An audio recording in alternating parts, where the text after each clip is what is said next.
Hola, muy buenos días, público de la revista del Color. Hoy tenemos aquí en nuestro estudio a Marcelo Zaparrat. Él es director de innovación de la empresa Tecnoapp y quien hoy nos va a hablar sobre el panorama de la industria 4.0 en nuestro país. Bienvenido, Marcelo. ¿Qué tal? Buenas tardes, muchas gracias por la invitación. Marcelo, hemos estado escuchando mucho los últimos años sobre lo que es la industria 4.0 y cómo va a cambiar al mundo y la industria. En tu opinión, ¿cómo ha sido el tema de la industria 4.0 en México? Bien.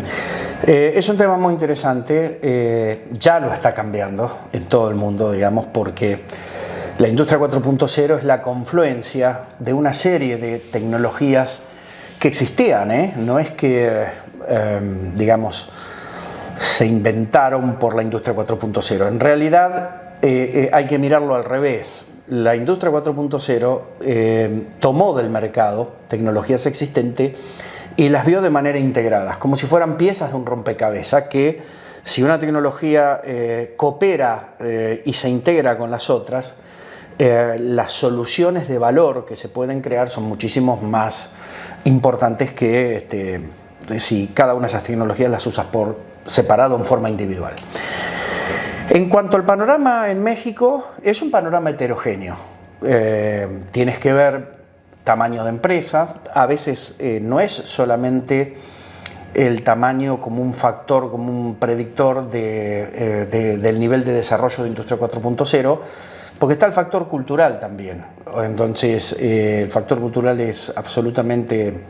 La cultura organizacional es un factor que incide notablemente en la innovación, en los programas de innovación, y ahí hay un panorama diverso. Hay organizaciones que han estado más proclives a lanzarse al mundo de la innovación con todo el paradigma que eso significa, y hay organizaciones que tienen una postura quizás un poquito más conservadora, que están viendo, esperando ver cómo les va a esas otras.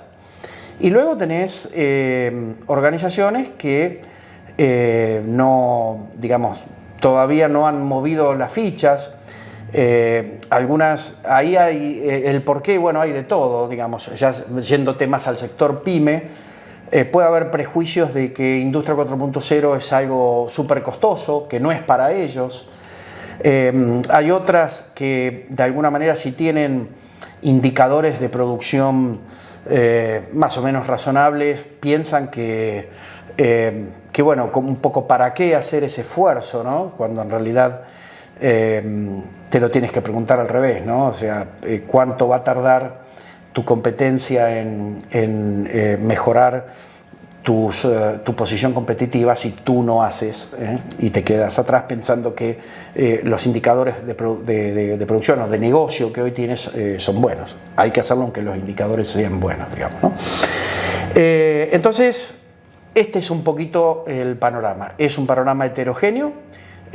Obviamente las grandes organizaciones tienen más recursos y tienen más incentivos a, digamos, desarrollar programas y proyectos de Industria 4.0, porque los retornos de inversión que tienen para capturar son importantes. Hay otras grandes organizaciones que todavía están más expectantes. Y creo yo el sector PYME está, por estas cuestiones que te mencioné recién, todavía un poquito más atrás, aunque como en todos lados, tú encuentras gente con muchísima, digamos, algunas personas o algunos directivos con, digamos, mucha motivación para llevar adelante. No son la mayoría, por el momento, en el sector más pyme. Ese es más o menos el panorama que vemos. Volviendo, ahora tocando ese tema que mencionaste de la cultura organizacional, que es algo muy importante a la hora de implementar la industria 4.0. Precisamente, ¿cuáles tú notas que son los retos que enfrentan las empresas para implementar todo este tema de la industria 4.0? Bien, el primer reto es hacer una buena selección de cartera o de portafolio de proyectos, porque no cualquier proyecto, por más que vos pongas la combinación tecnológica más avanzada, necesariamente va a terminar dando un revenue o un retorno de inversión importante. Hay que analizar los riesgos asociados y además el nivel de madurez. Por ejemplo, si una de las disciplinas de la industria 4.0 es la ciencia de datos, la inteligencia artificial. Pero tú, para hacer modelos de inteligencia artificial, necesitas tener data histórica, pero necesitas tener data histórica de valor, porque a veces no es solamente simplemente guardar datos, sino que los datos tienen que tener consistencia, tienen que tener integridad, etcétera, etcétera. Entonces, si tú no tienes, en muchos casos, si no tienes data histórica, tienes que primero crear la infraestructura para ver cómo colectas esa data y la empiezas a guardar, para luego pensar en eso, no antes. Entonces, hay como factores de madurez. Está el nivel de madurez en el punto requerido para poder hacer este desafío o no, ¿no? Entonces, lo primero es hacer una buena evaluación, un buen assessment, y lograr construir un portafolio de casos de negocio que se terminan transformando en proyectos de Industria 4.0, donde haya un mínimo reaseguro del repago de estos proyectos. Ese es uno de los desafíos. El otro desafío es que, bueno, para hacer eso, seguramente en muchos casos necesitas de apoyo externo, consultorías, para poder hacer estos análisis, rodearse de buenos profesionales con experiencia que puedan ayudarte a transitar este camino. Otro de los retos es entender para mi proceso, digamos, ¿no? Porque la industria 4.0 es como un paraguas, pero ok, eso en mi proceso o en mis procesos, ¿dónde realmente están las oportunidades desaprovechadas, que hasta hoy no se habían podido resolver porque, digamos, la evolución tecnológica no lo permitía y ahora sí? Entonces, identificar esos casos y llevarlos adelante con un equipo de trabajo que tiene que tener, digamos, cierta fisonomía de equipo de innovación. O sea, tiene que tener un líder que tenga la agilidad y al mismo tiempo la flexibilidad para poder llevar esto adelante, con un criterio de manejar los temas de exploración que muchas veces ocurren, porque hay veces que para entender si este es el camino ideal hay que recorrerlo el camino y muchas veces hay que torcer el timón en el medio. Entonces, todo eso se debe poder hacer de manera más o menos tranquila. Si tú tienes una cultura organizacional que por una cuestión histórica la organización penaliza mucho el error, y así está establecido y la gente sabe que eso es así, va a haber cierta reticencia a tomar riesgos en la gente y eso puede conspirar a que esto fluya de una manera más importante. Yo te diría que esos son principalmente los retos. Después, obviamente, que el hacer el proyecto de Industria 4.0 tiene retos tecnológicos, sin duda, que es la integración de todas estas disciplinas, hacer que todo eso funcione de manera coordinada. Sí. Quizás sea un tipo de proyecto, un tipo de desafío que no te tocó hacer antes y que ahora te va a tocar. Ahora, Marcelo, platícanos de Tecnoapp. Platícanos de cuáles son las soluciones que están trayendo para el mercado mexicano y particularmente cuáles son las que se pueden implementar en lo que es la industria de acabados superficiales. Correcto. Bueno, Tecnoapp empezó con esto hace unos 7 años, así que hemos ido construyendo una experiencia bien interesante. Tecnoapp, digamos, históricamente ha estado muy cerca de la industria del acero. La industria del acero es una industria compleja, que tiene procesos con formas de producir y máquinas y sistemas que son bastante complejos. Entonces, ahí hay todo un espacio para este tipo de proyectos que han sido muy formativos para nosotros. Y hemos replicado en otras industrias, como la industria automotriz, estas disciplinas, algunas de las disciplinas, porque te cuento que la industria 4.0 es la integración, no recuerdo si son 10 u 11 disciplinas: robótica, inteligencia artificial, ciencia de datos, sensorística avanzada, software de integración, simulación. Digo, y no es que vos tenés que hacer las 11, sería un delirio eso, sí, digamos, ¿no? Vos podés hacer industria 4.0 con una, dos de esas. Lo importante es que se integren entre sí, digamos, ¿no es cierto? Y que de manera colaborativa. Bueno,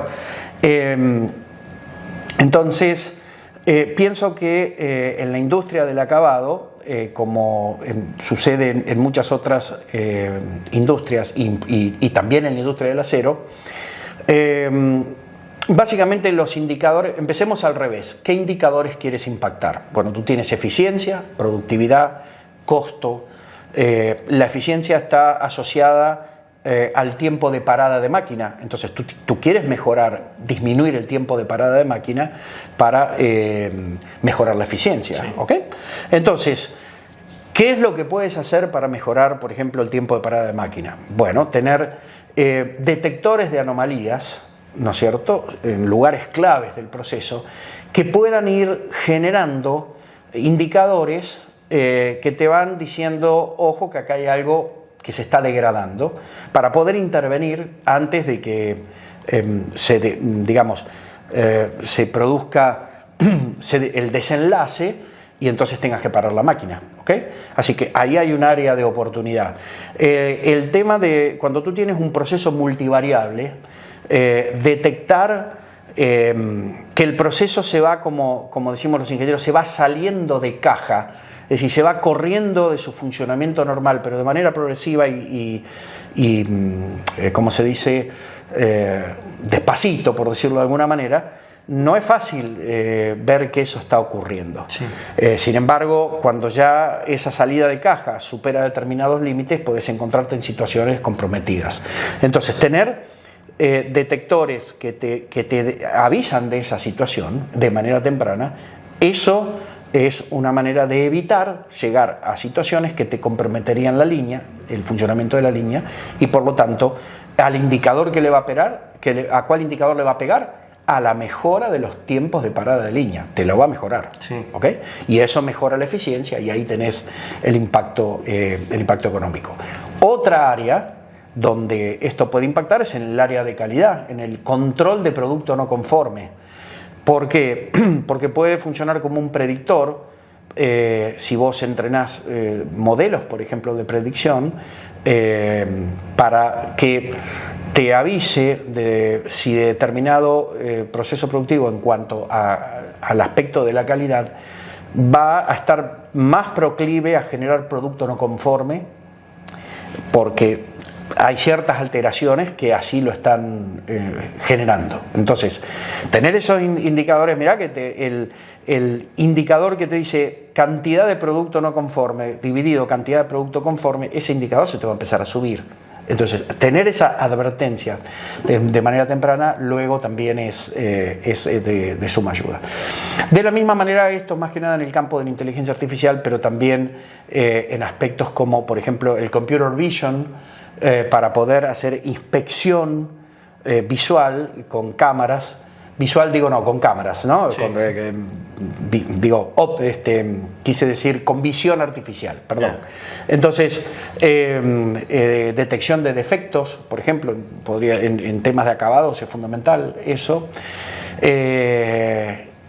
Y bueno, obviamente que para esto que te he mencionado se necesitan varias disciplinas, porque cuando estamos hablando de digamos, alertar sobre estos tipos de cosas, primero necesitas tener una buena sensorística. Ahí hay sensorística avanzada. Segundo, necesitas tener software. Ahí tenés integración de software. Tercero, necesitas tener modelos de inteligencia artificial que apoyados arriba, on top of, arriba de todo eso, estén todo el tiempo mirando esa data y analizándola para que te generen estos warnings. Entonces, fíjate vos cómo ahí se empieza a integrar y aparece el concepto de Industria 4.0 como un integrador de varias disciplinas.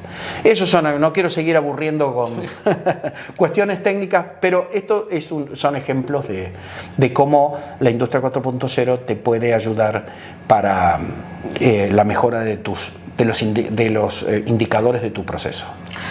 Bueno, Marcelo, bastante enriquecedora la plática para conocer mucho más de lo que es la industria 4.0 y de lo que está haciendo Tecnoapp a favor de la industria, porque al final del día lo que ustedes están haciendo es mejorar esa eficiencia, ese control que ayuda a las empresas a crecer al final del día. Entonces, muchas gracias por tu tiempo, por compartirnos también las soluciones que tiene Tecnoapp precisamente para todos los jugadores de las industrias y también de la industria de acabados superficiales, que pues son los lectores de la revista El Color. Muchísimas gracias por tu tiempo y esperamos tenerte pronto aquí.